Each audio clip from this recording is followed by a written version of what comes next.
Akinyi. I work for Tunapanda Net. My name is Alfonso Viambo. I'm the network engineer at Tunapanda Net. Also the current serving vice president of Internet Society Kenya chapter. My name is Otrila Osimbo. I work at Tunapanda Net Community Network as a convener for the LockNet project. My name is John, co-lead for Tunapanda Net Community Network, and also a champion of community networks in Kenya. My name is Catherine Chalo. I work for KNSCN as the Africa Regional Coordinator under the APC LockNet initiative. My name is Jocelyn Miliza, and I work as the Africa Policy Coordinator for the APC LockNet initiative, which is regionally coordinated by the Kenya ICT Action Network. APC is Association for Progressive Communications, and LockNet is the Local Networks Initiative. My name is Charles Juma. I work for the UK government. I sit here, I'm based at the British High Commission here in Nairobi. I am the country lead for the Digital Access Program in Kenya. The Digital Access Program is a global program. It's implemented in 5 countries. Kenya is one of them. So we also have South Africa, Nigeria. Out of Africa, we have Brazil and Indonesia. My name is Victoria Odwor. I am with AheriNet. I am the CEO of the organization. My name is Barak Otieno. I'm a director at AheriNet Community Network. Aheri stands for Africa Higher Education Research Institute. We are based in Kisumu City, but we also have operations in Siaya County and Homa Bay, where we are supporting a number of schools as part of our Digital Villages and Community Networks initiative. The LockNet project is Local Access Network, and what it's supposed to do is to strengthen community network movement in Kenya, in different countries, and Kenya is one of the countries.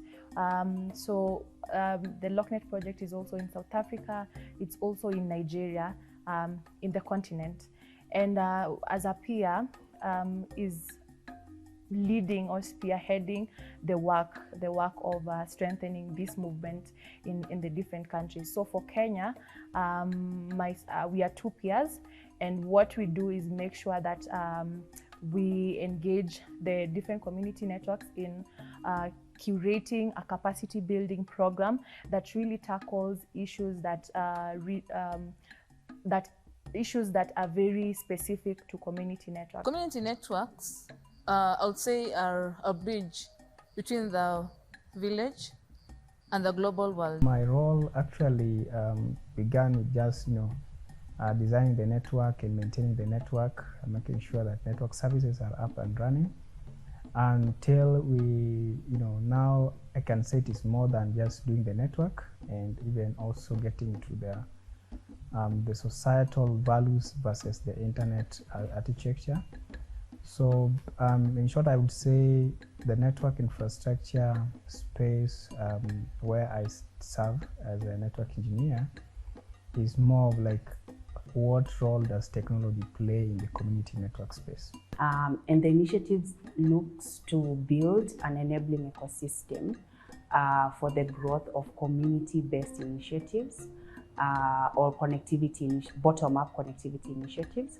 And it is in 3 continents: Africa, Asia, and Latin America.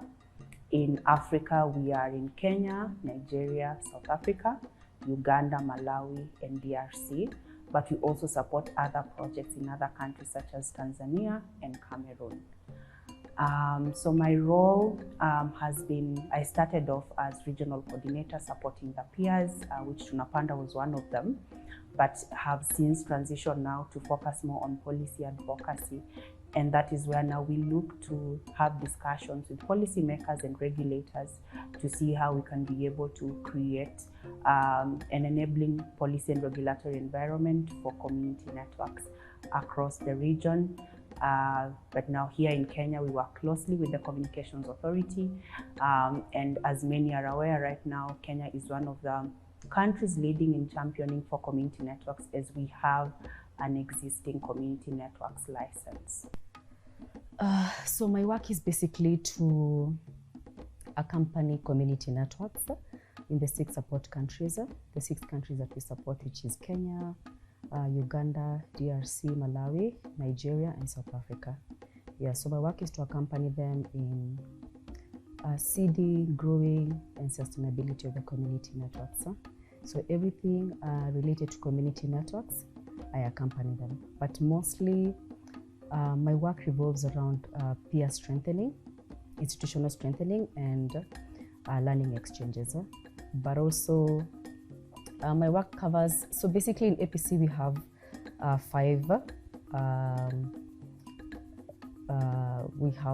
5 areas that we work with.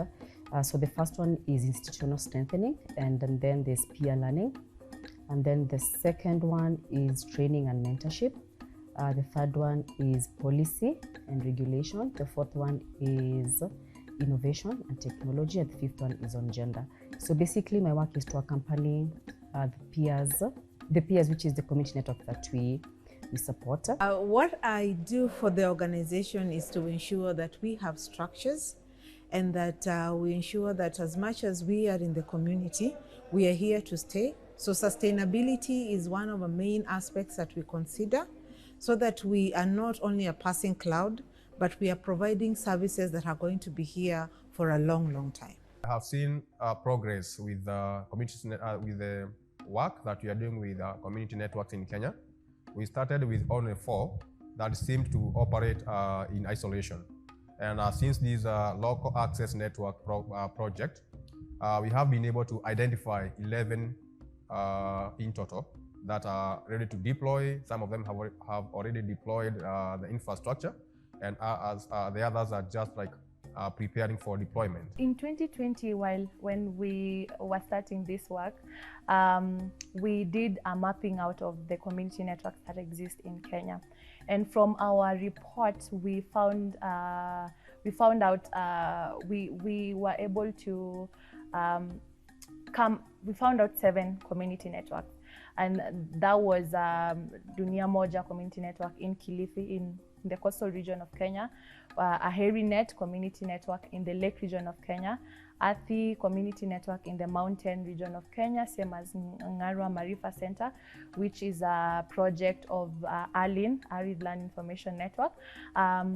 We also mapped out Lanetu Moja, which is a project of AFCHICS in Kenya, Action Le Progrès, which is a community network based in the refugee settlement in Kakuma, and Oasis Community Network, which is in Nairobi. So some of these community networks were starting out and some were already existing.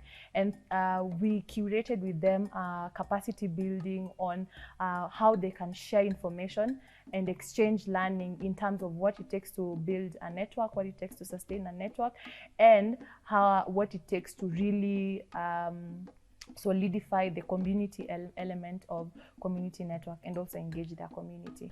And what we do at AheriNet, we are a community network which we provide community connectivity and last mile digital literacy to our community. So some participants remain the same, but there has been many new additional participants, which means now we are broadening the capacity building within the ecosystem. So it doesn't remain the same. And this in comparison maybe to Nigeria. Nigeria also did the same thing, which was really good. The participants from the first iteration was different from the participants from the second iteration. I think when we started, we were at about 7, but right now we are concluding the school with 11 participants.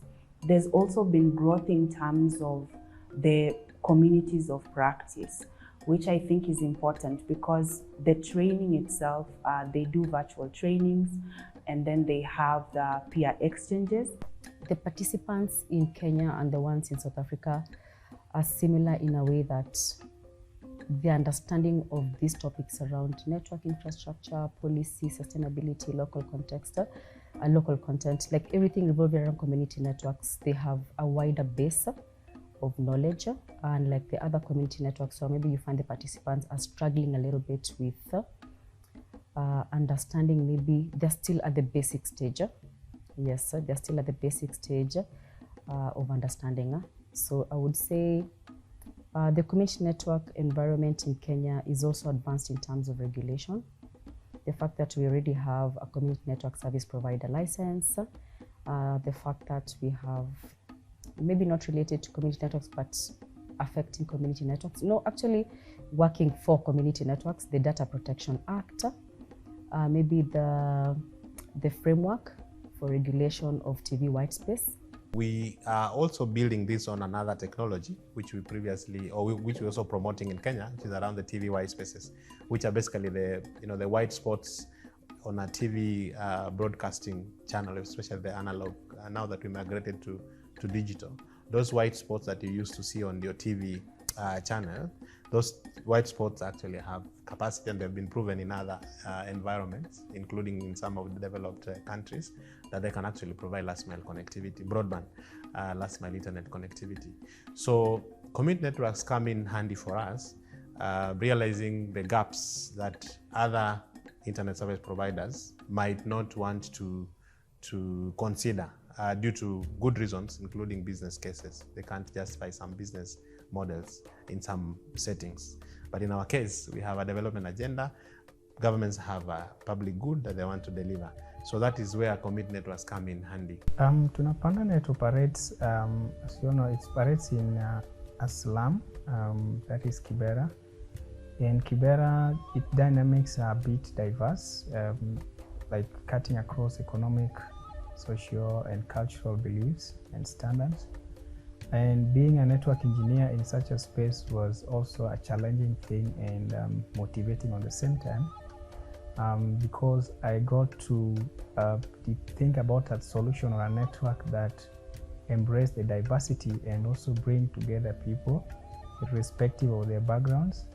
And I think for TNET, we have managed to onboard their community from different angles, talking about schools, talking about the NGOs, talking about the CBOs and self-help groups, even with the with people living with disabilities. Those are people that I can attest that have played a part in this network infrastructure that we're talking about for TNET. Our excluded populations that we primarily target are all that are out of the digital arena, but specifically we are focusing on women and persons with disability, because these are the most disadvantaged when you look at the digital divides.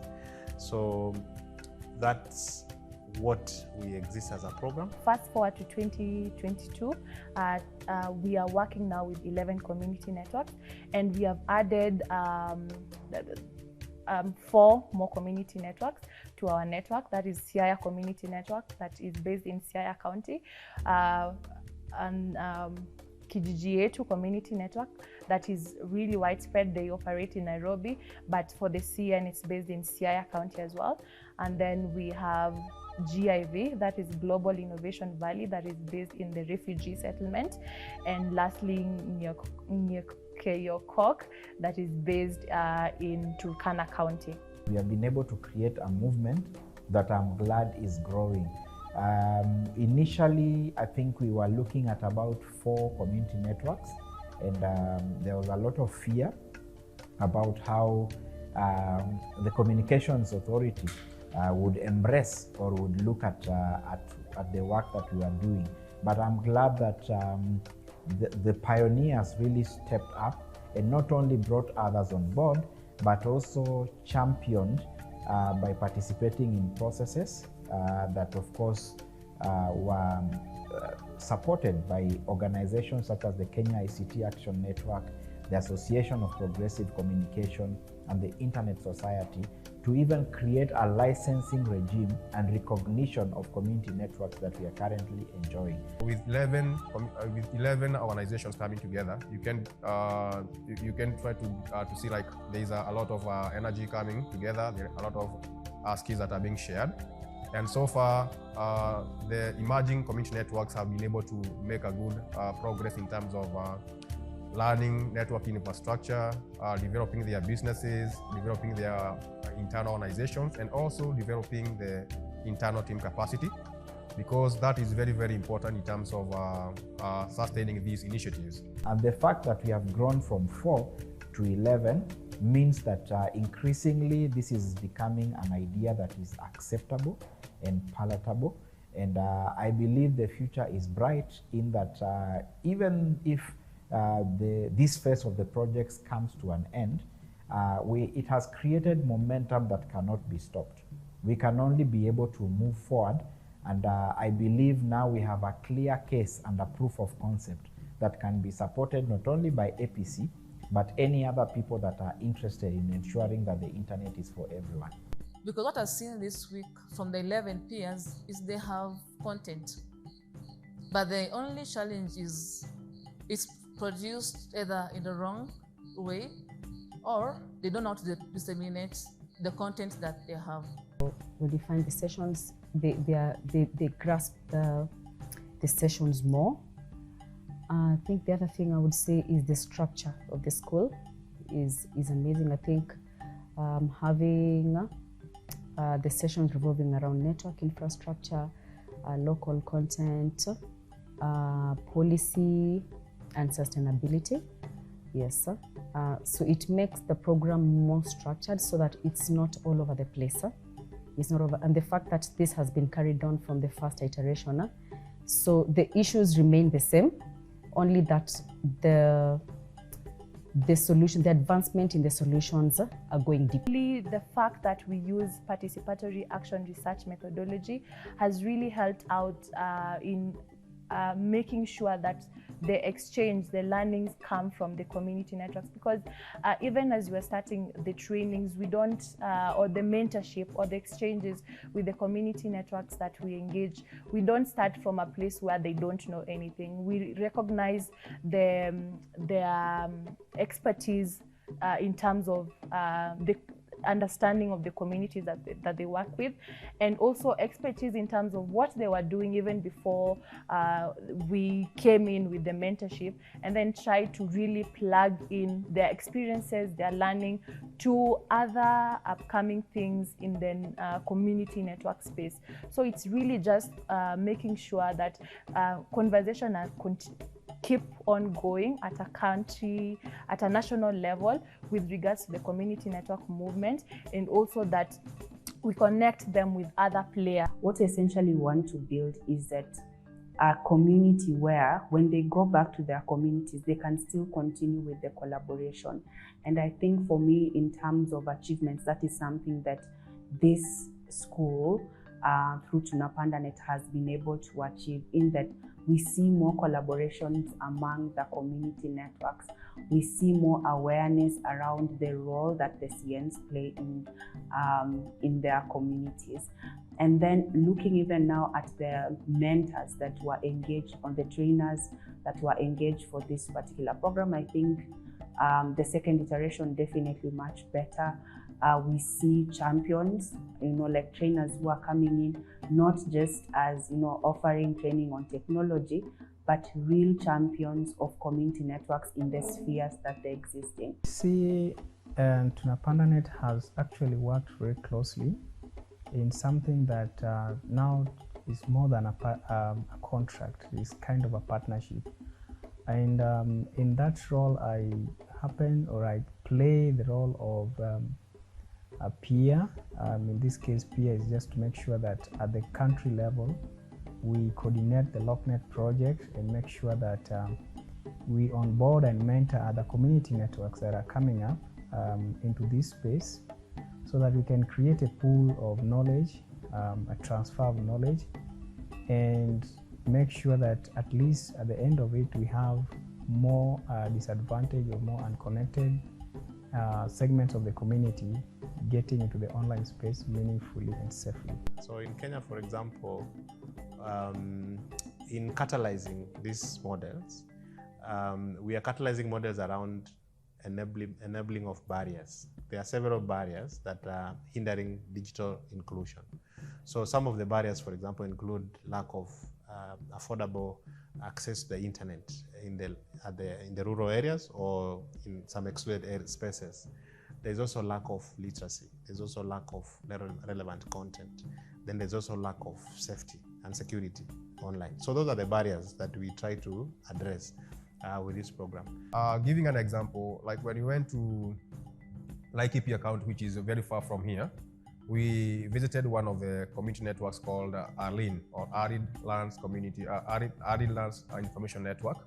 And they have identified their communities, like they have farmers, they have the school for the deaf, they have members of the community, and they are doing a good job, like bringing education to farmers, bringing education to like cutting edge technology to support the school for the deaf. And that is happening, just giving that as a case example, that it is happening with all these community networks that are here. So they have been able to penetrate in the unserved and underserved regions and have been able to bring change to create a community impact in all these areas. And there's more collaboration and there's more partnerships that are not just from communities themselves, but across different sectors. We are seeing interest from organizations that have just done digital capacity building or working with persons with disabilities, coming now, or working with farmers, coming now and saying, we would like to be part of the movement. So great work, I think, in terms of movement building. Communications, government, for example, has been a key player, especially Communications Authority of Kenya, in trying to create enablers for use of this last mile connectivity model. Looking at the agreement or looking at the partnerships that we've had with APC and also through APC to other organizations like FCBO, UKAID, Internet Society, I think we have seen a dynamic change in how community networks grow in Kenya. Thinking of a number that we began with was just around 5, and now we are talking about 11 different community networks from different regions in Kenya. So I think this has really changed like how services or how communities think about their services and their solutions. What came out or what has been coming out clearly is that the communities where we come from at one point share a common challenge, and that is the challenge of connectivity or access to digital platforms. So these communities have begun to think about what solutions can work for us. And now that TNET has done it, then it is a platform that they can easily leverage on and find a very smooth learning or starting point, because we have learned some things, we have unlearned some things, and again we have made proper documentation to make sure that even if someone starts, there is that ease of onboarding. The issue of infrastructure also includes devices. So these are things that are either better done by government or host government or better done by private sector, isn't it? Because they understand the technologies, they understand the trend of technologies, they understand what is cutting today, what is really cutting tomorrow, So in a sustainability manner, they are the best placed partners. And that's why we look at it from a holistic point of view. And then we cut in a niche for a development partner. What can a development partner like ourselves do? We can do better on issues of systemic enhancements, like you've seen some of the frameworks that we are working with government to put in place. We can support issues of generating demand, for example. We can also support supply chain of all these services, skills, connectivity, content, generate demand for the same digital government services included. As we know, when you're working with communities, there's a lot of variables that change. Community networks are at the core of which is the community. And so we see shifts in communities every day. So that's why I think for me, sustainability is a journey. What I am proud of, or what I see now, is more communities deploying community networks. And then once you are at the deployment journey, you now start to walk the journey of growth and the journey of sustainability.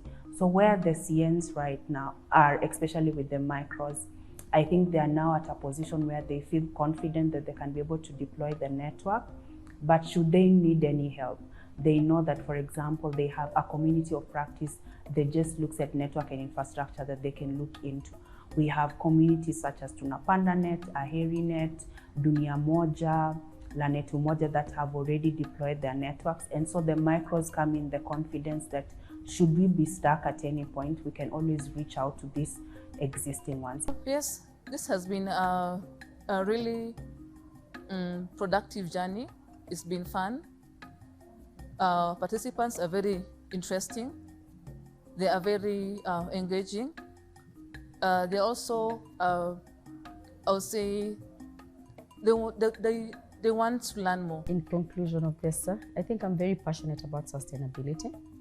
I'm also having a session tomorrow on sustainability. And sustainability goes deeper, and it's the anchor to continuity of this whole initiative, because we don't want 5 years down the line to not have the concept of community networks anymore. So as much as sometimes you say, okay, it's community oriented, but you also really need to get into the business part of it. You need to really get down to the business part of it.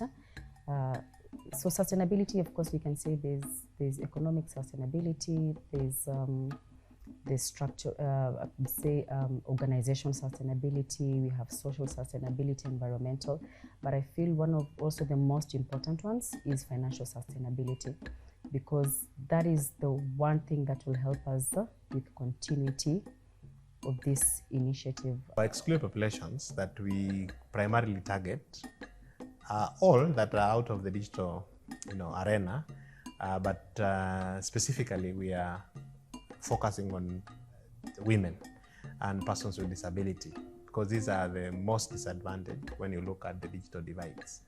So that's what we exist as a program, first of all.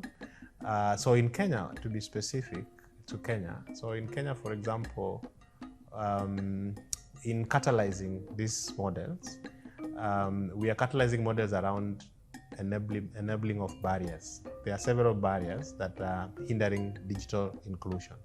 So some of the barriers, for example, include lack of affordable access to the internet in the rural areas or in some excluded spaces. There's also lack of literacy. There's also lack of relevant content. Then there's also lack of safety and security online. So those are the barriers that we try to address with this program. What has stood out for me in the training is that there's a lot of partnerships to be developed within the community networks. First from within the community networks themselves, and then from interested partners who are involved in supporting last mile connectivity and digital literacy. So I'm grateful for this opportunity, and we look forward to working with the community networks in terms of offering the technical training for the upcoming engineers interested in community networks, and also for partnerships in terms of offering the digital literacy aspects to be able to ensure that people don't just have access, but they have a means and way to know how to use that access. Community networks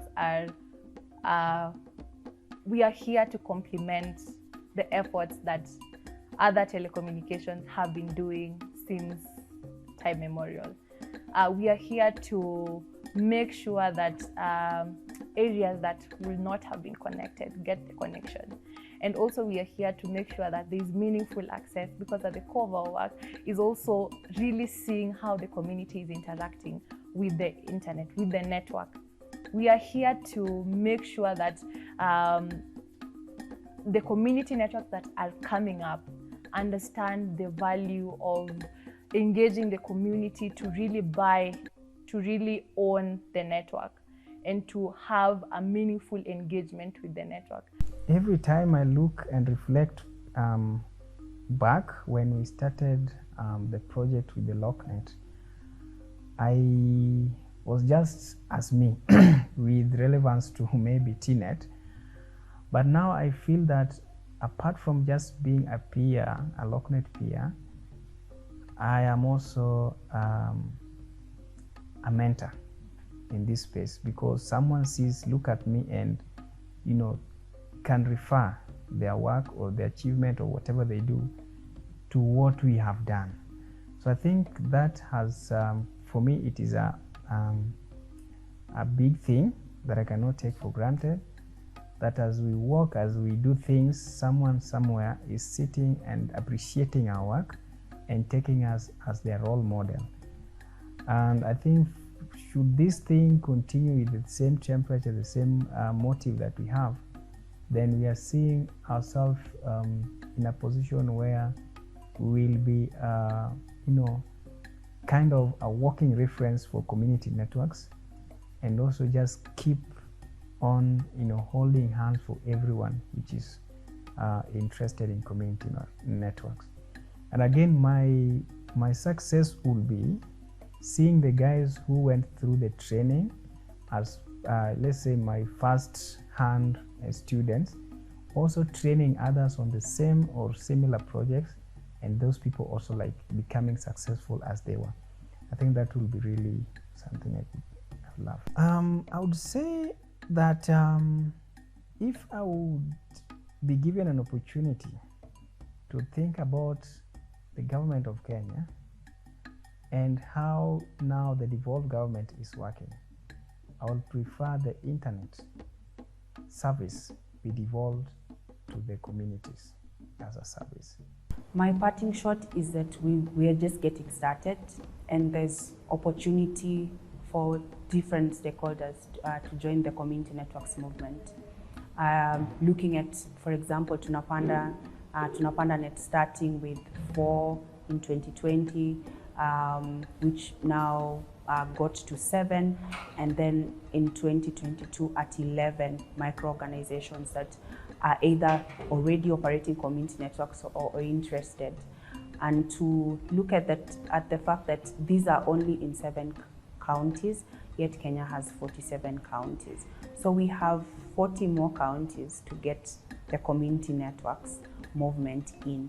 So I'd like to invite stakeholders, people interested in digital inclusion, to come and join the movement of community networks. It's a very great community which promotes a lot of collaborations among organizations. Confirm our satisfaction and appreciation to the entire team, APC and all its partners, for this wonderful project that they have managed to package or to bring to Kenya, because these are things that APC has been doing in other environments. It has been slowly picked, or it was picking up slowly in Kenya, but thanks to this collaboration between UK Digital Access Program and APC, we managed to fast track this, and also thanks to our partners, for example, government, Means of ICT, Communications Authority of Kenya. We also collaborating with ICT Authority for making this dream coming to be a reality.